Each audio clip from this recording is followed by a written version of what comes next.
रहे हैं उसे बाइबल में रूपांतरण ट्रांसफिगरेशन कहा जाता है।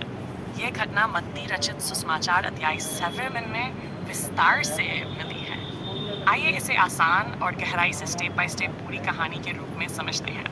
हैश 1, यीशु का पहाड़ पर जाना। यीशु मसीह अपने 3 चेलों पतरस, याकूब, यूहन्ना को साथ लेकर एक ऊंचे पहाड़ पर गए। ये एक विशेष समय था जहां कुछ अद्भुत होने वाला था। 2, यीशु का रूपांतरण। अचानक वहां एक चमत्कार हुआ। यीशु का रूप बदल गया।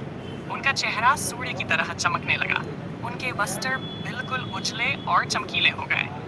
ये दिखाता है कि यीशु केवल मनुष्य नहीं बल्कि परमेश्वर की महिमा से भरे हुए हैं। 3, मूसा और एलियाह का प्रकट होना। तभी 2 महान भविष्यद्वक्ता वहां प्रकट हुए। मूसा, एलियाह वे यीशु के साथ बातें कर रहे थे।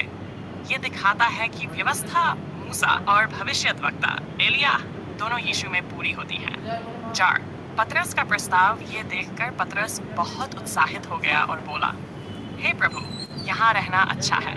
मैं यहाँ 3 डेरे मंडप बनाता हूँ, एक आपके लिए, एक मूसा के लिए और एक एलियाह के लिए। उसने ये बात पूरी समझ के बिना ही कह दी क्योंकि वह उस अद्भुत क्षण को रोकना चाहता था। 5, स्वर्ग से परमेश्वर की आवाज। तभी एक उज्जवल बादल आया और सबको ढक लिया और उसमें से आवाज आई, यह मेरा प्रिय पुत्र है जिससे मैं प्रसन्न हूँ, इसकी सुनो। यह आवाज स्वयं परमेश्वर की थी। 6, चेलों का डरना। यह आवाज सुनकर चेले बहुत डर गए, वे मुंह के बल गिर पड़े। 7, यीशु का उन्हें संभालना। तब यीशु मसीह उनके पास आए, उन्हें छुआ और कहा, डरो मत, उठो। जब उन्होंने आंख उठाकर देखा, वहां केवल यीशु ही थे। मूसा और एलिया गायब हो चुके थे। 8, नीचे उतरते समय आदेश। जब वे पहाड़ से नीचे उतर रहे थे तो यीशु ने उनसे कहा, जब तक मनुष्य का पुत्र मरे हुओं में से जी न उठे तब तक इस दर्शन के बारे में किसी को मत बताना। 9, एलियाह के बारे में प्रश्न चेलों ने पूछा, शास्त्री क्यों कहते हैं कि पहले एलियाह का आना आवश्यक है? यीशु ने उत्तर दिया, एलियाह आ चुका है पर लोगों ने उसे नहीं पहचाना।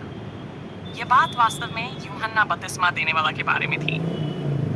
10, एक लड़के को चंगा करना। जब वे नीचे आए तो एक आदमी अपने बेटे को लेकर आया जो बुरी आत्मा से पीड़ित था।